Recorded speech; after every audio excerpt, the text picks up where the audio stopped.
adalah kegiatan pemanfaatan sumber daya hayati yang dilakukan oleh petani untuk menghasilkan bahan pangan dengan harapan memperoleh keuntungan. Berbicara tentang petani, mereka adalah orang yang tetap sabar dan tangguh dalam menghadapi kondisi alam yang tidak menentu. Petani tentu punya cara tersendiri dalam menghadapi permasalahan-permasalahan di lapangan. Sebagai agen perubahan, penyuluh merupakan ujung tombak yang langsung berhubungan dengan petani. Banyaknya inovasi-inovasi baru, peran penyuluh sangatlah penting dalam menumbuhkan kemampuan petani agar usaha taninya lebih baik dan menguntungkan, sehingga dapat mencapai pola hidup yang sejahtera.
Kalau lahan kawannya itu bisa untuk teknologi, yaitu untuk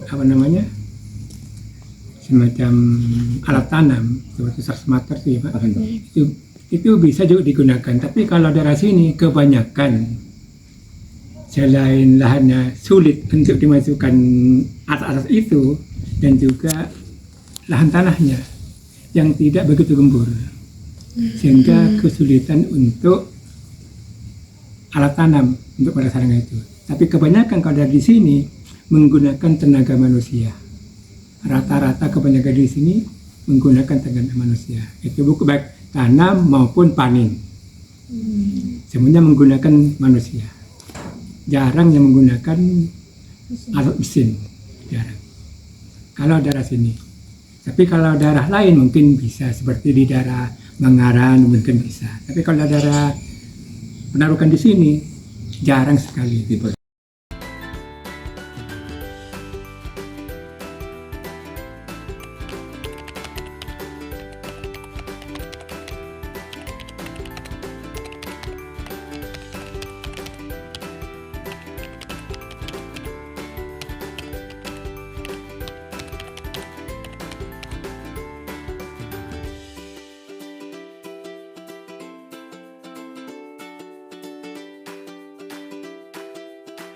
Jika dikaitkan dengan adopsi inovasi sesuai dengan faktor yang disebutkan dalam materi, kami menyimpulkan bahwa dari faktor pertama berupa keadaan internal adopter, diantaranya usia dan pendidikan, di mana semakin tingginya usia petani dan kurangnya pendidikan, maka proses adopsi inovasi akan berjalan cukup sulit. Sedangkan jika usia petani masih muda dan pendidikannya tinggi, maka proses adopsi inovasi akan berjalan cukup mudah, dikarenakan rasa ingin tahu petani yang lebih tinggi. Faktor kedua yaitu keadaan lingkungan yang mencakup keadaan alam dan sosial. karena penyuluhan yang dilakukan kemarin terhadap petani yang memiliki lahan di dekat pemukiman dan cenderung mudah dijangkau, mereka lebih mudah menerima inovasi dari teknologi baru. Lalu, dari keadaan sosial, kelompok tani sumber daya yang mudah berinteraksi dengan penyuluh dan sering melakukan pertemuan anggota kelompok yang diisi dengan kegiatan selawat bersama dan diskusi, sehingga memudahkan penyuluh menyampaikan program dan inovasi baru. Faktor ketiga adalah biaya. Contohnya seperti penggunaan bibit. Petani lebih memilih menggunakan bibit turunan apabila hasil pertumbuhan tanamannya bagus. Mereka enggan menggunakan bibit yang sudah berlabel karena petani masih ragu dengan kualitas bibit tersebut. Selain itu, selisih harga antara bibit anakan dan yang sudah berlabel itu terhitung cukup jauh.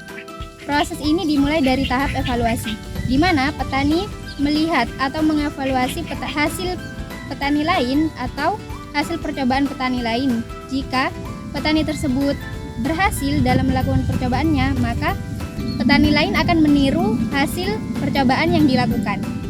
Kedua, yaitu tahap menaruh minat, di mana salah satu petani berhasil melakukan percobaan, maka petani lain akan melakukan hal yang sama atau meniru.